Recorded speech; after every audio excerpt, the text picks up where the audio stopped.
രാവിലെ തന്നെ നീച്ച് furniture load കയറ്റാൻ പോവാണ്. രാത്രി മുതൽ തന്നെ നല്ല മഴ ആയതുകൊണ്ട് റോഡ് ഫുള്ള് വെള്ളത്തിലാണ്. നമുക്കിന്ന് ലോഡ് കയറ്റല്ലേ മഞ്ചേരിയിൽ നിന്ന് അവിനാശിക്കാണ്. അങ്ങനെ മഞ്ചേരിയൊക്കെ കഴിഞ്ഞ് ലോഡ് കയറ്റാനുള്ള സ്ഥലത്ത് ചെന്നപ്പോൾ അവിടെ ഷെഡൊക്കെ ഉണ്ട്. അതുകൊണ്ട് പിന്നെ മഴ പെയ്യുമെന്നില്ല ടെൻഷനൊന്നും ഇല്ലാതെ ഒരു ലോഡ് കയറ്റാൻ തുടങ്ങി. വേറെ വണ്ടിക്കും കൂടി ലോഡ് കയറ്റി കഴിഞ്ഞപ്പോൾ രാത്രിയായി. ഫർണിച്ചർ ലോഡ് ആയതുകൊണ്ട് അതിൻ്റെ മേലെ കയറിയാണ്ട് പെരുമാറാൻ പറ്റാത്തതുകൊണ്ട് താഴെ തന്നെ പറ്റുന്നമാര് കെട്ടി സെറ്റാക്കി. പോകുമ്പോൾ രണ്ടാൾക്കാർ കൂടെ വരുന്നുണ്ട്. ഓല അവിടുത്തെ കടയിൽ നിന്ന് നാട്ടിൽ ലീവിന് വന്ന ആൾക്കാരാണ്. അങ്ങാടിപ്പുറത്ത് എത്തിയപ്പോൾ ഒരു തട്ടടി കയറിയാണ്ട് ഭക്ഷണമൊക്കെ കഴിച്ചിട്ട് നേരെ കരിങ്കലത്താണ് MRPLൻ്റെ പമ്പ് പോയിട്ട് ആൾബ്ലും ഡീസലൊക്കെ അടിച്ചു. ഡീസലടി കഴിഞ്ഞപ്പോൾ ബായി 2 കുപ്പി വെള്ളമൊക്കെ തന്ന് നമ്മളൊന്ന് സന്തോഷിപ്പിച്ചു.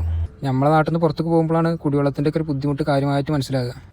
അതുകൊണ്ട് തച്ചമ്പാറ കഴിഞ്ഞ് പൊന്നംകോടിൻ്റെ അടിയിലെ പള്ളിക്ക് കയറിയിട്ട് ബാക്കി കുപ്പികളിലൊക്കെ വെള്ളം നിറച്ചു. എല്ലാ വെള്ളം തീർന്നു കഴിഞ്ഞാൽ പിന്നെ മിനറൽ വാട്ടർ വാങ്ങലിനെ ശരണം.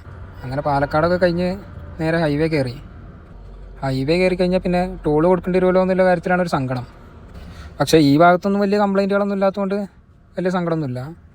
അങ്ങനെ ടോളൊക്കെ പാസ്സായി നമ്മൾ വാളയാർ പരമശിവത്തിൻ്റെ തട്ടകത്തിലെത്തി. ചെക്ക് പോസ്റ്റിൻ്റെ മുമ്പ് ചായ അടിക്കാൻ നിർത്തി. അപ്പോൾ മധുരം കമ്മി ചായ പറഞ്ഞിട്ട് ഒരുത്തൻ കടി എടുത്തിട്ട് വന്നാണ് ഹലുവ.